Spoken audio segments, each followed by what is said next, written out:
Hi అండి. Welcome to తెలుగింటి కమ్మని రుచులు. ఈరోజు నేను చూపించబోయే రెసిపీ వచ్చేసి పచ్చి నెత్తళ్ళు మామిడికాయ కర్రీ. ఈ రెసిపీ కోసం నేనైతే 300 to 400 గ్రామ్స్ వరకు పచ్చి నెత్తళ్ళని తీసుకున్నానండి.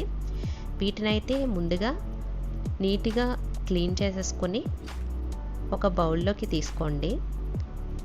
మ్యారినేషన్ కోసం రుచికి సరిపడినంత సాల్ట్, అలాగే రుచికి సరిపడినంత కారం, 1/2 టేబుల్ స్పూన్ వరకు పసుపుని కూడా యాడ్ చేసుకొని వీటన్నిటికీ బాగా పట్టేలాగా బాగా మిక్స్ చేసుకోండి. వీటన్నిటిని మిక్స్ చేసుకున్న తరువాత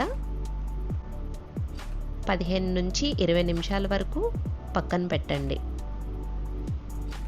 చూడండి, పచ్చి నెత్తళ్ళు అనేవి మనకైతే హెల్త్కి చాలా మంచిది. ఈ చేపలు చిన్న చేపలు కదా, ఒలుచుకొని తినడం కూడా చాలా టైం టేకింగ్ అని చెప్పి చాలామంది అంత ఇష్టంగా తినరు. అండ్ ఎప్పుడు ఒకేలా కాకుండా డిఫరెంట్ రెసిపీస్ కూడా చేసుకోవచ్చు వీటితో. కర్రీ ప్రిపరేషన్ కోసం స్టవ్ ఆన్ చేసి కడాయి పెట్టుకొని 2 స్పూన్స్ వరకు ఆయిల్ వేసుకోండి. ఇందులో ముందుగా గ్రైండ్ చేసి పెట్టుకున్న 3 మీడియం సైజ్ ఆనియన్ పేస్ట్ని వేసుకోండి. ఆనియన్ పేస్ట్ అనేది